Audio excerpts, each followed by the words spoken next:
Gio Halalan ay opisyal nang naging bahagi ng TNT Tropang Giga. Siya ay isang Filipino professional basketball player na kilala sa kanyang husay sa depensa at pagiging playmaker.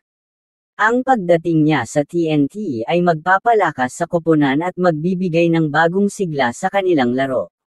Si Gio Halalan ay opisyal ng miyembro ng TNT Tropang 5G, at ang kanyang pagdating ay inaasahang magpapalakas sa koponan. Si Gio Halalan ay isang veteranong playmaker na may kakayahang magdala ng koponan.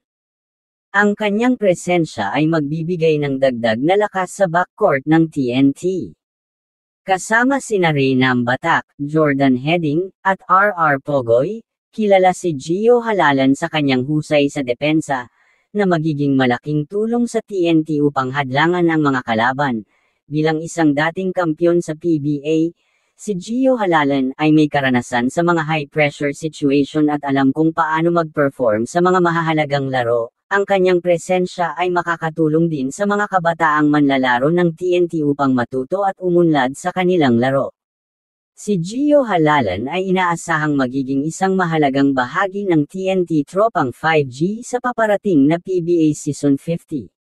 Kinuha ng TNT Tropang 5G si Gio Halalan bilang bahagi ng kanilang paghahanda para sa paparating na PBA Season 50. Ayon kay Coach Chot Reyes, si Gio Halalan ay sumasailalim sa tryout at hindi pa sigurado kung siya ay mapipili sa final roster ng koponan.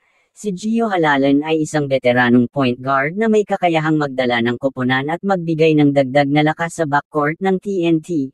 Si Gio Halalan ay may karanasan sa liderato at alam kung paano mag-perform sa mga mahahalagang laro.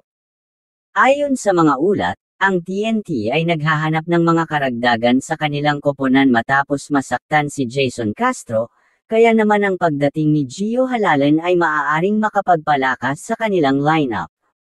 At yan ang update patungkol kay Gio Halalan at sa kanyang bagong koponan na TNT Tropang 5G, kaya naman pakaabangan natin ang kanyang magiging karera sa bagong niyang koponan.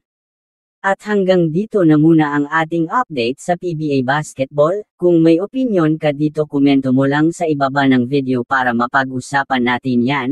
At kung umabot ka naman dito, paki-subscribe mo naman ang ating channel para updated ka sa mga bagong upload natin. Yun lamang po at maraming salamat po sa inyo.